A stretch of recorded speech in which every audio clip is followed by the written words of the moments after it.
മുൻനിരയിൽ എനിക്കൊരു കസേര ഒഴിച്ചിട്ടുണ്ടാവില്ലേ ധ്യാൻ. വിസിറ്റർ എന്ന സിനിമയിലൊരു ഭാഗമാകാൻ സാധിച്ചതിൽ വളരെ സന്തോഷം. രാഹുലും നീതുവും ചേർന്നാണ് സിനിമയുടെ കഥ പറയാൻ വേണ്ടി വരുന്നത്. എന്നെ ഏറ്റവും കൂടുതൽ ആകർഷിച്ചത് ഒരു ഹൊറർ സിനിമ. ഞാൻ ഹൊറർ സിനിമകളൊക്കെ കാണാൻ വളരെ പേടിയുള്ള ഒരാളാണ്. അധികമൊന്നും കണ്ടിട്ടില്ല. അഞ്ചാം പാതിര പോലും വളരെ ബുദ്ധിമുട്ടിയാണ്.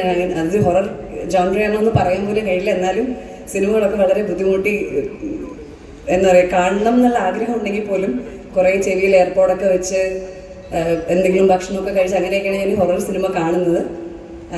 പക്ഷേ എന്നും ഒരു ആഗ്രഹം ഉണ്ടായിരുന്നു അങ്ങനെ ഒരു സിനിമയിൽ പെർഫോം ചെയ്യണം എന്നുള്ളത്. അപ്പോൾ ഈ ക്യാരക്ടർ വളരെ ഇൻട്രസ്റ്റിംഗ് ആയിട്ട് തോന്നി.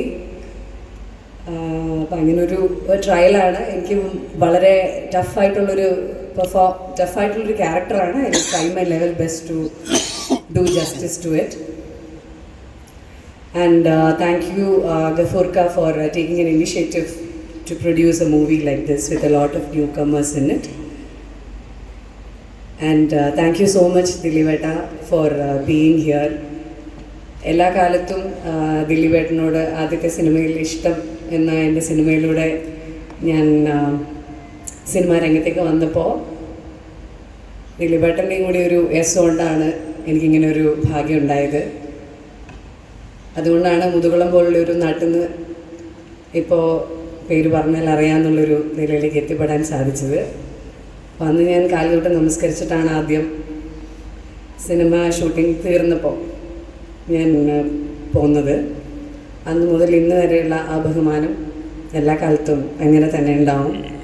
ആ സ്നേഹവും ബഹുമാനവും എന്നും തിരിച്ച് തന്നിട്ടുള്ള ഒരു കോ ആക്ടറാണ് ദിലീപേട്ടൻ. And thank you so much for coming here and doing this favor to us.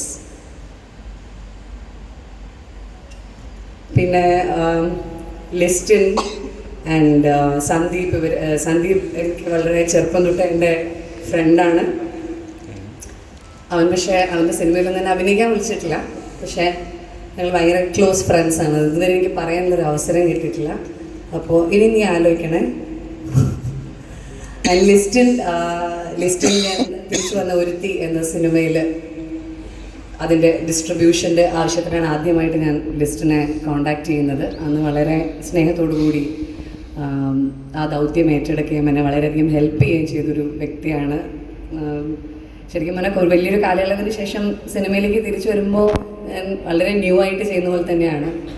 മൊത്തം സിനാരിയോ ഒക്കെ മാറി, പരിചയമുള്ള ആൾക്കാരൊക്കെ മാറി, അങ്ങനെയാണ്. പക്ഷെ എന്നാലും ആ പരിചയക്കുറവിനിടയിലും ഇപ്പോഴും സ്നേഹത്തോടെ എല്ലാവരും നോക്കി കാണുന്നതിൽ ഒത്തിരി സന്തോഷമുണ്ട്. ആൻഡ് എൻ്റെ ക്ഷണം സ്വീകരിച്ച് എത്തിയ മേജർ രവി സാറിനോടും ഒരുപാട് നന്ദി. അപ്പോൾ സാറിൻ്റെ പേര് ഞാനിങ്ങനെ വീട്ടിൽ സംസാരിച്ചുകൊണ്ടിരുന്നപ്പോൾ മോൻ വന്നിട്ട് എന്നിട്ട് പറഞ്ഞു, മേജറൊക്കെ ആണോ? ഞാൻ പറഞ്ഞു ആ മേജറൊക്കെ ആണല്ലേ. അപ്പോൾ പെട്ടെന്ന് ഗൂഗിൾ ചെയ്തു. അപ്പോൾ ഈ NSG എന്നൊക്കെയുള്ള ഡീറ്റെയിൽസൊക്കെ കണ്ടപ്പോഴത്തേക്ക് ഓ മൈ ഗോഡ്, ഇത്ര വർഷം കമാൻഡോ ആയിരുന്നു അമ്മേ എന്നൊക്കെ പറഞ്ഞ് ഭയങ്കര എന്താ പറയുക, ഭയങ്കര എക്സൈറ്റഡ് ആയി പോയി Sai. Anyways thank you so much for coming here. And പിന്നെ ധ്യാൻ എന്നിങ്ങനെ ഞങ്ങൾ ഇതിന് മുന്നേ ഒരുമിച്ചൊരു ഇനോഗ്രേഷൻ ചെയ്തിരുന്നു. അന്ന് ധ്യാൻ എൻ്റെ അടുത്ത് പറഞ്ഞു, മെസ്സിയെ കാണാനാണോ അല്ലേ? മെസ്സിയുടെ എന്തോ ഒരു കഥ പറഞ്ഞു. അന്ന് ഞാൻ തന്നെ ഓർമ്മ ഉണ്ടാവില്ല ധ്യാൻ എന്തൊക്കെ കഥകളാണ് പറയുന്നതെന്ന്. മെസ്സിയെ കാണാനുള്ള അവസരം ഉണ്ടായിട്ട് അത് വേണ്ടെന്ന് വെച്ച് ഞാൻ ഇനോഗ്രേഷന് വന്നു എന്നൊക്കെ പറഞ്ഞ്. എനിവേസ് ഓൾവേസ്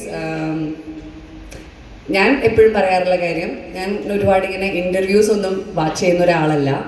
സോഷ്യൽ മീഡിയ അങ്ങനെ വലുതായിട്ട് കാണാറില്ല. ഞാൻ എൻ്റെ എന്തെങ്കിലും ഇൻ്റർവ്യൂ കൊടുത്താൽ അതൊന്നും സോഷ്യൽ മീഡിയയിൽ കാണാറില്ല. പക്ഷേ വെനെവർ ഐ ഫീൽ ലോ, ലൈഫിൽ എന്തെങ്കിലും ഒരു ക്രൈസിസ് ഫീൽ ചെയ്ത് ഭയങ്കര ലോ ആയിട്ടിരുന്ന ഇമ്മീഡിയറ്റ്ലി ഞാൻ യൂട്യൂബിൽ പോയിട്ട് ടൈപ്പ് ചെയ്യും ധ്യാൻ ശ്രീനിവാസൻ ഇൻ്റർവ്യൂ. അല്ലെങ്കിൽ ഇതിന് മുന്നേ ഞാൻ ടൈപ്പ് ചെയ്തിരുന്നത് ശ്രീനിവാസൻസ് ഇൻ്റർവ്യൂ എന്നാണ്. കാരണം ശ്രീനിവാസൻ സാറിൻ്റെ നർമ്മം എനിക്ക് ഭയങ്കര ഇൻട്രസ്റ്റിംഗ് ആയിട്ട് തോന്നിയിട്ടുണ്ട്. ഇവൻ സംസാരിക്കാൻ ക്ലാരിറ്റി കുറഞ്ഞിരുന്ന സമയത്ത് പോലും അദ്ദേഹം സംസാരിക്കുന്ന കൗണ്ടേഴ്സിൻ്റെ അത്രയൊന്നും ചിലപ്പോൾ ധ്യാനിന് പറയാൻ അത്രയ്ക്കും ഇത് പറയാൻ കഴിയാറില്ല. പക്ഷേ വേണ്ടി ജയ് വിളിക്കാൻ മുൻനിരയിൽ എനിക്കൊരു കസേര ഒഴിച്ചിട്ടുണ്ടാവില്ലേ ധ്യാൻ? ഇൻവിറ്റേഷനോടുകൂടി എനിക്ക് വരാൻ കഴിയുള്ളൂ. ധ്യാൻ എന്നെ മറക്കില്ല. അത്തരത്തിലൊരു നിലയിലെത്തി കഴിയുമ്പോഴും CM ആയി കഴിയുമ്പോഴും ധ്യാൻ ആ പാവാടക്കാരിയെ മറക്കില്ല എന്ന് ഞാൻ കരുതിക്കോട്ടെ ധ്യാൻ.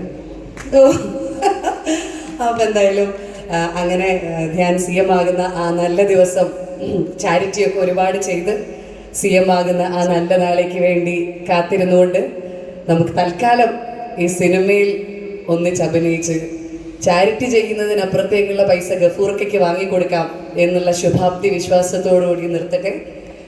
നന്ദി, നമസ്കാരം, താങ്ക് യു.